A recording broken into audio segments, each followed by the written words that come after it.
Bismillahir Rahmanir Rahim. Let us continue with our tafsir of Surah Aal-Imraan bihawlillahi wa quwwatih, and we are on ayah number 162. قال الله تبارك وتعالى أفمن اتبع رضوان الله كمن باء بسخط من الله ومأواه جهنم وبئس المصير.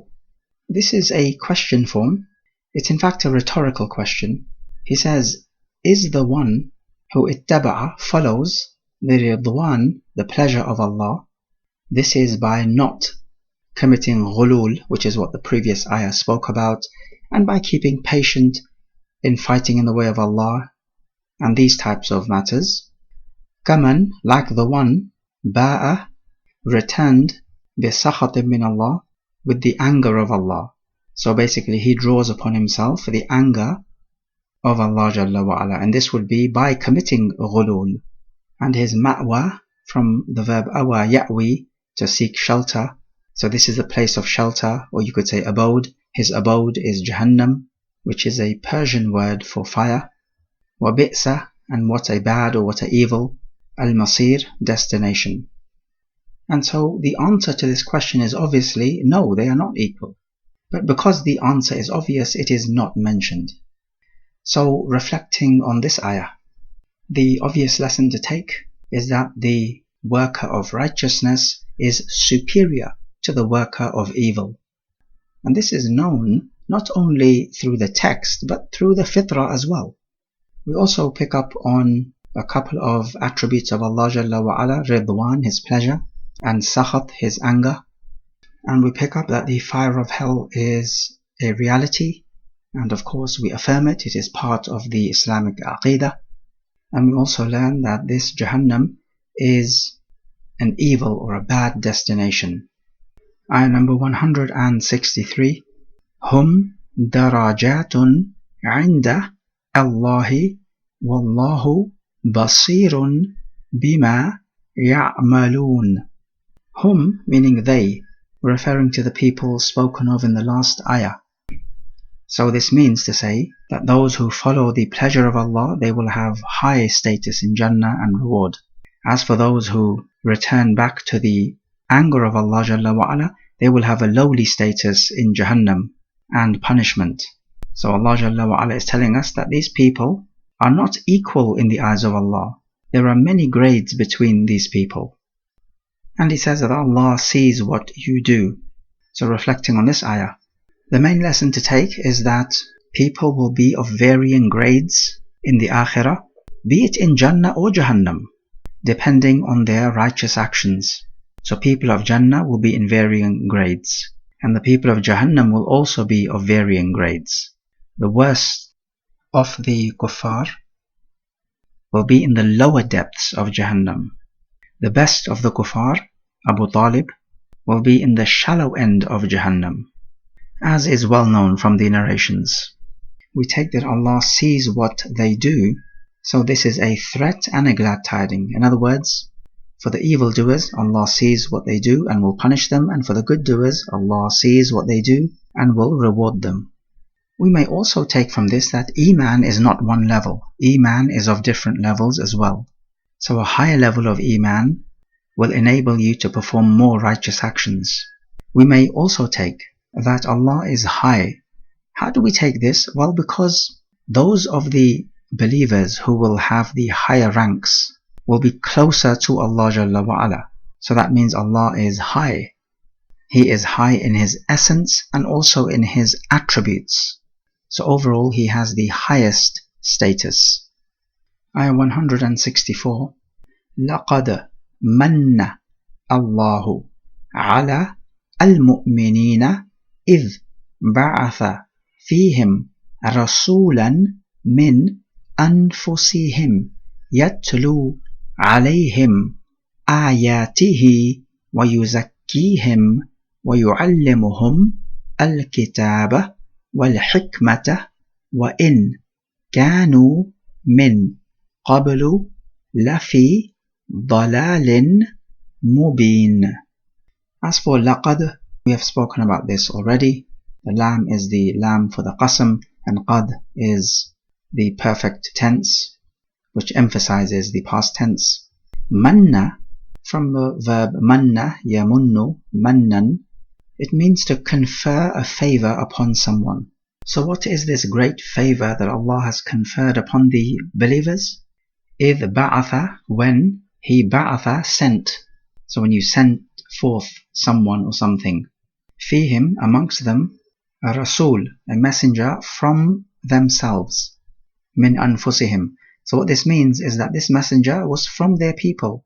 He had the same skin color, language, he was born and bred in the same land. They say that the Prophet ﷺ had blood relations with every tribe of the Arab, except, they say, Banu Taghlab, because they were Christians, and that Allah Jalla wa Ala saved the Prophet from having blood ties with Christians. Wallahu a'lam. But the point is, no doubt he was from the Arab knew him, they were familiar with him, he was not some kind of alien from outer space whom they were unfamiliar with and would have a difficult time accepting. He says, Yatlu, which means to recite, alayhim, on them, ayatihi, his ayat. This is referring, of course, to the ayat of the Quran. Yuzakkihim, and making tazkiyah of them, and purifying them. Purifying them how? Purifying them from kufr and evil actions and bad character. وَيُعَلِّمُهُمْ, and educating or teaching them al-kitab, this is the Quran, which is the kitab of Allah Jalla wa Ala. Wal-hikmah translates to wisdom. Essentially what this means is fiqh, or understanding. So the proper understanding in the deen. It is taught by the Prophet. He says, وَإِن كَانُوا, it would originally have been وَإِنَّهُمْ كَانُوا, and indeed they were. But the shadda is removed, and so inna becomes in, so it's a lighter form of the inna. It does not really affect the English translation, however. So it means, and they were, min qablu, from before, meaning before the Prophet was sent, lafi dalalin mubin. The lam is the lam for emphasis. It often comes after the inna. Dalalin mubin, dalal meaning misguidance or error, mubin meaning clear or manifest. So they were manifestly misguided before the advent of the Prophet. This is with regards to the deen and that which they were worshipping in terms of the idols. This is of course manifest misguidance. The grammarians say that when the inna is changed to in, then this lam, which you find in lafi dalalin mubin, is necessary. So reflecting on this ayah, we find that Allah is most magnanimous in that He confers a great favor on the believers in sending them this guide, who will teach them the right way. We learn that the legacy of the Prophet is the Quran and the Sunnah. This is what he taught his people, and so this is what we must strive to learn, because you'll only find guidance in these sources. We find that anyone who embraces Islam is not doing Allah a favor, rather it is the other way around. It is Allah who's conferring the favor on the one who embraces Islam. Likewise, the one who leaves this deen is not harming Allah nor the Muslimin, rather he is only harming his own self. We learn that the guidance of Allah Jalla wa Ala has two main effects on us. Number one, tazkiyah. It purifies us from evil beliefs and actions. And number two, it teaches us the right way and grants us the proper understanding of the guided lifestyle. We may also take that we owe Allah Jalla wa Ala a great debt of gratitude for the favors that He bestows upon us, and that a lifestyle of ingratitude to Allah Jalla wa Ala is the most ignominious and frivolous lifestyle imaginable. We also find that the Prophet ﷺ should be loved more than anyone else, and this is from loving Allah Jalla wa Ala, because you cannot love Allah if you hate His gift. In fact, this would be an insult to Allah. We also appreciate from this ayah that Allah has sent a messenger from the people's own kith and kin, and there is much wisdom behind this, because then you can relate to such a person. If it was an alien or someone unknown, it would be difficult for people to relate to such a person, and it would be incredibly difficult to accept such a person. Now imagine that did happen. You would still be obligated to accept and follow that messenger, except now you would have an added hurdle to overcome, which is that this messenger is an alien whom you do not recognize and do not understand incredibly well. So this will be just another obstacle in attaining the truth and guidance. And through the mercy of Allah Jalla wa Ala, He has removed this obstacle from us. And finally, when He says that the Prophet makes tazkiyah of them and grants them ta'aleem, then in reality it is Allah Jalla wa Ala who makes tazkiyah and gives us the ilm.